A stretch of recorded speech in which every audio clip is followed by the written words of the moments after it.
KFC স্টাইলে আপনি কি বাসায় ক্রিসপি ফ্রাই চিকেন তৈরি করে খেতে চান? তাহলে এই রেসিপিটা আপনার জন্য। আজ আমি আপনাদেরকে দেখাবো কিভাবে করে আপনারা বাসায় ক্রিসপি ফ্রাই চিকেন একদম মচমচে করে তৈরি করবেন। একদম সহজ রেসিপি আপনাদের সাথে শেয়ার করব। প্রিয় বন্ধুরা, ভিডিওটা একদম শেষ পর্যন্ত দেখার চেষ্টা করবেন, তাহলে কিন্তু একদম পারফেক্ট ভাবে রেসিপিটা আপনিও শিখতে পারবেন। আপনারা যদি ভিডিওটা বিভিন্ন জায়গায় স্কিপ করেন তাহলে কিন্তু পারফেক্ট ভাবে রেসিপিটা শেখা যায় না। ফার্স্ট আমার এখানে 1.5 কেজি সাইজের 2টা মুরগি আছে, আর এই মুরগিগুলো এক একটা মুরগি আমি 8 পিস করে কেটে নিব। অবশ্যই আপনারা যদি ক্রিসপি ফ্রাই চিকেন তৈরি করতে চান, স্কিন সহ মুরগিটা নেওয়ার চেষ্টা করবেন সব সময়, কারণ চামড়া সহ মুরগিটা অবশ্যই আপনাকে নিয়ে তারপরে আপনারা এভাবে ক্রিসপি ফ্রাই চিকেন পারফেক্ট ভাবে তৈরি করতে পারবেন। আমরা কিন্তু রেস্টুরেন্টে সব সময় চামড়া সহ মুরগিটা নিয়ে থাকি। এক একটা মুরগি আমরা সব সময় রেস্টুরেন্টে 8 পিস করে কেটে নেই, আপনারাও 8 পিস করে কেটে নিতে পারেন। মুরগিগুলো কাটা হয়ে গেলে ভালো করে ওয়াশ করে নিয়েছিলাম। তারপরে এখন 1 টেবিল চামচের মতো আদা রসুন পেস্ট দিয়ে দিলাম। তারপরে হোয়াইট পেপার দিয়ে দিলাম 1 টেবিল চামচের মতো, চিকেন পাউডার দিয়ে দিলাম 1 টেবিল চামচের মতো, মরিচের গুঁড়া দিয়ে দিলাম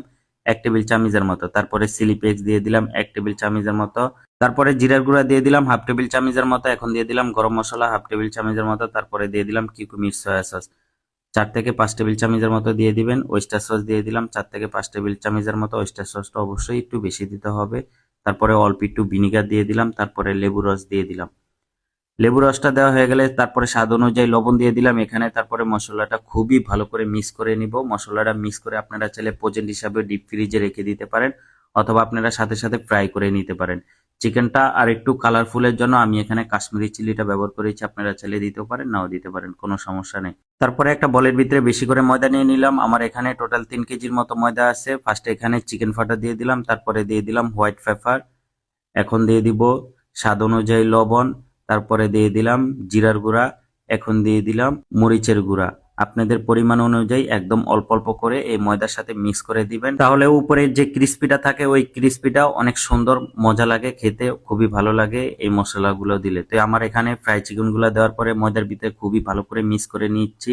আমি দোনো হাত দিয়ে খুবই ভালো করে মিক্স করে, অবশ্যই ক্রিসপি ফ্রাই চিকেন যখনই আপনারা তৈরি করবেন বেশি করে ময়দার ভিতরে মিক্স করে নেবেন। তারপরে ফার্স্টে ময়দার ভিতরে মিক্স করার পরে আপনারা পানির ভিতরে চুবাবেন, পানির ভিতরে চুবে আবারও ময়দার ভিতরে নিয়ে আসবেন। ময়দার ভিতরে নিয়ে এসে একদম হাতের আলতু আলতু করে আপনারা ময়দার ভিতরে ভালো করে মিক্স করে নেবেন। দেখেন আমি কিভাবে করে মিক্স করেছি, এইভাবে যদি আপনারা একটু ফলো করেন মনোযোগ দিয়ে, অবশ্যই রেস্টুরেন্ট স্টাইলে ক্রিসপি ফ্রাই চিকেন আপনারাও বাসায় তৈরি করে খেতে পারবেন। কারণ অনেকে কিন্তু কমপ্লেন করে যে ভাই রেস্টুরেন্ট স্টাইলে আমরা আসলে ক্রিসপি ফ্রাই চিকেন তৈরি করতে পারি না। একটি মাত্র মশলা দিয়ে আপনারা যদি বাসায় ঝামেলাহীন ক্রিসপি ফ্রাই চিকেন তৈরি করতে চান তাহলে আমাদের শেফ কিচেনে এখনই অর্ডার দিতে পারেন। আমাদের এই ক্রিসপি ফ্রাই চিকেন মশলাটা একদম ঝামেলা ছাড়া বাসায় একটি মাত্র মশলা দিয়ে ফ্রাই চিকেন কমপ্লিট।